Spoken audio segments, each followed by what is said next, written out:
Having a favorite you character is like having a favorite trauma. You shouldn't, but here we are.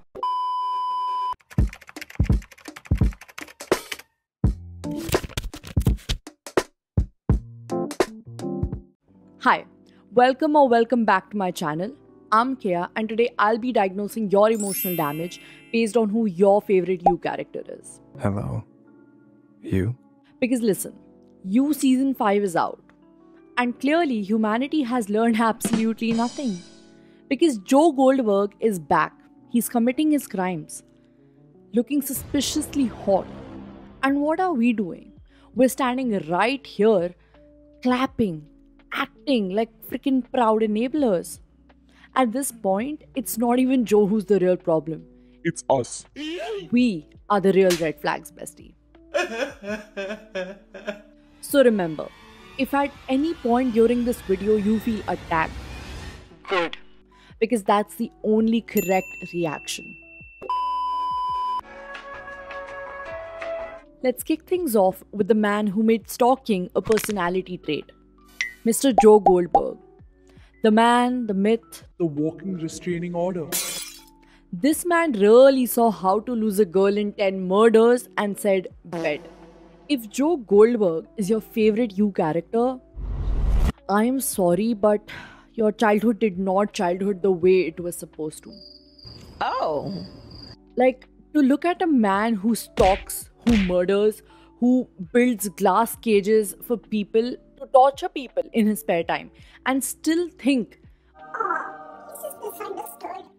bestie, you have got issues which, if converted into electricity, could power a whole small country at this point.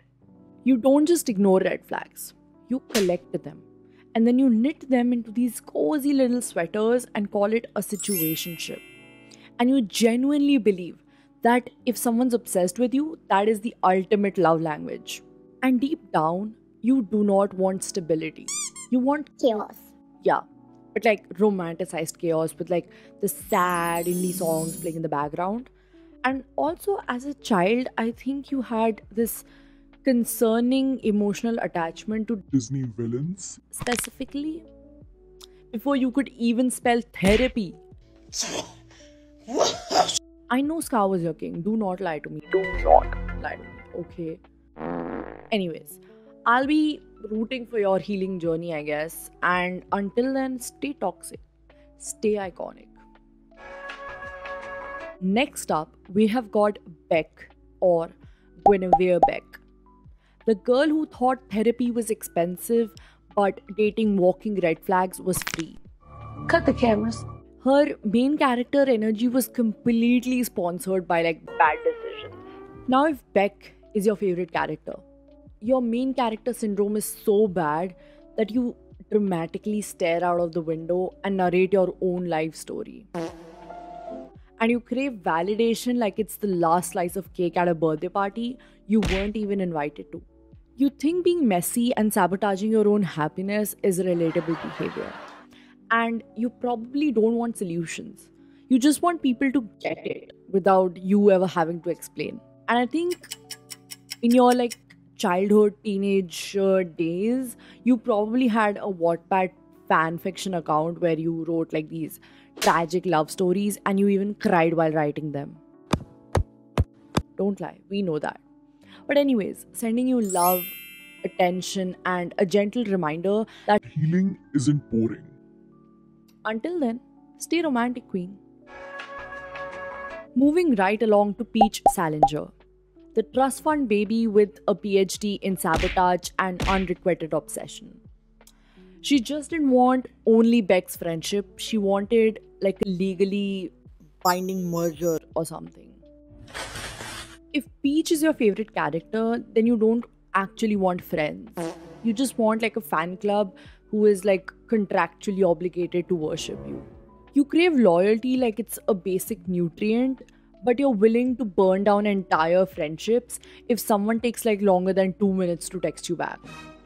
And you tell people you cut off drama, but then you're writing like 5-paragraph essays about why you were right in your notes app at 3 a.m.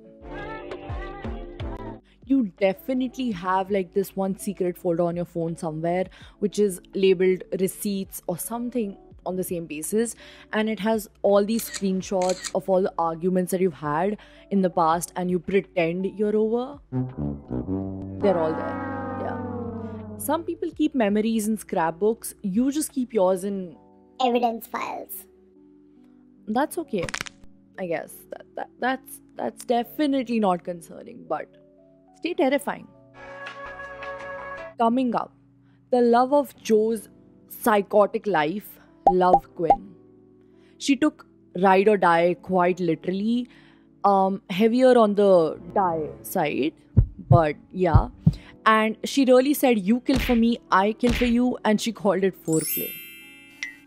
If love is your favorite character, then you think intensity is just a synonym for like romance, and possessiveness is probably like a love language to you. You don't just fall in love, you create these legally binding emotional hostage situations, and then you call it fate.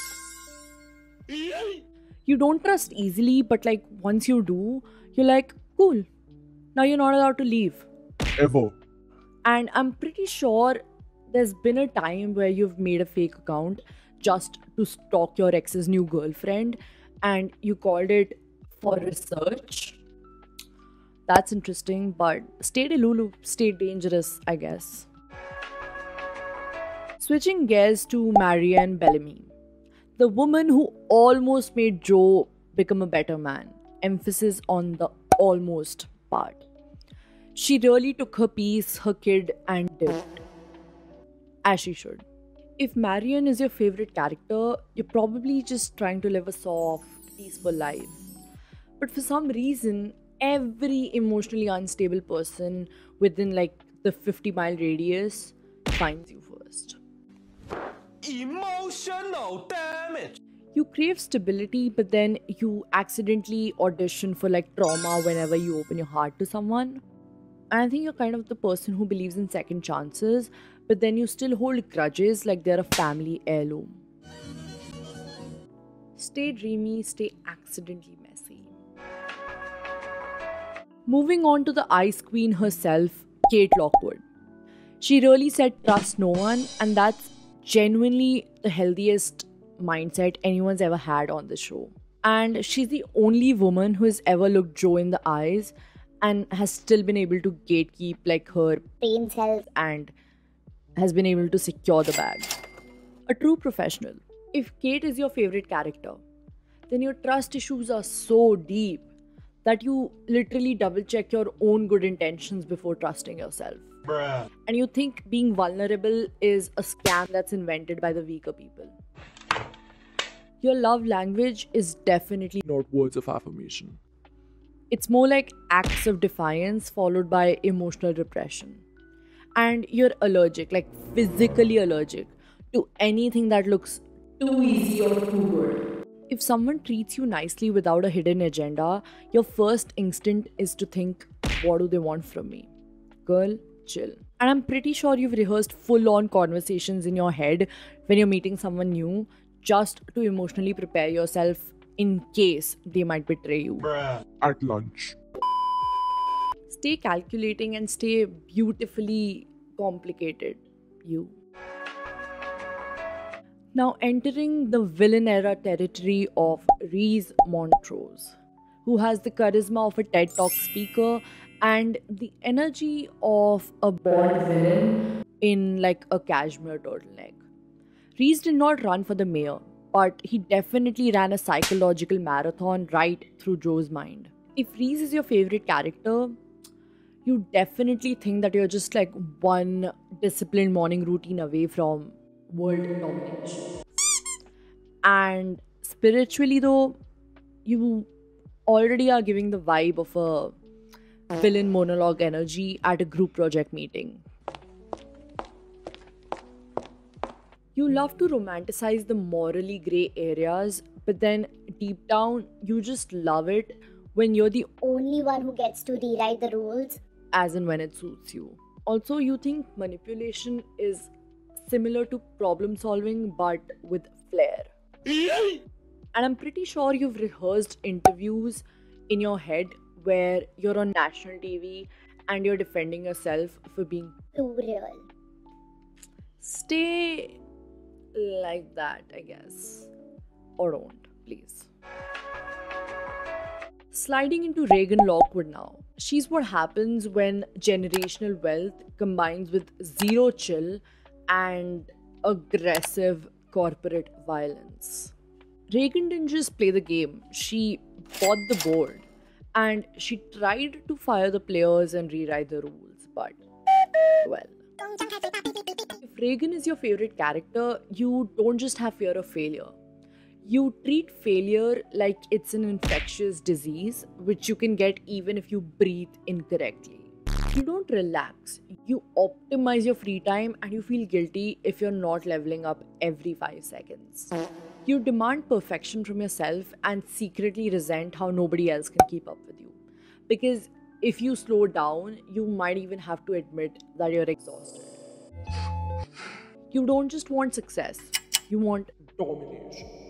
I think you're the kind of person who's probably once cried over getting a 92 or 95 on something, and then you've immediately resorted to making color-coded schedule to fix yourself. Bruh.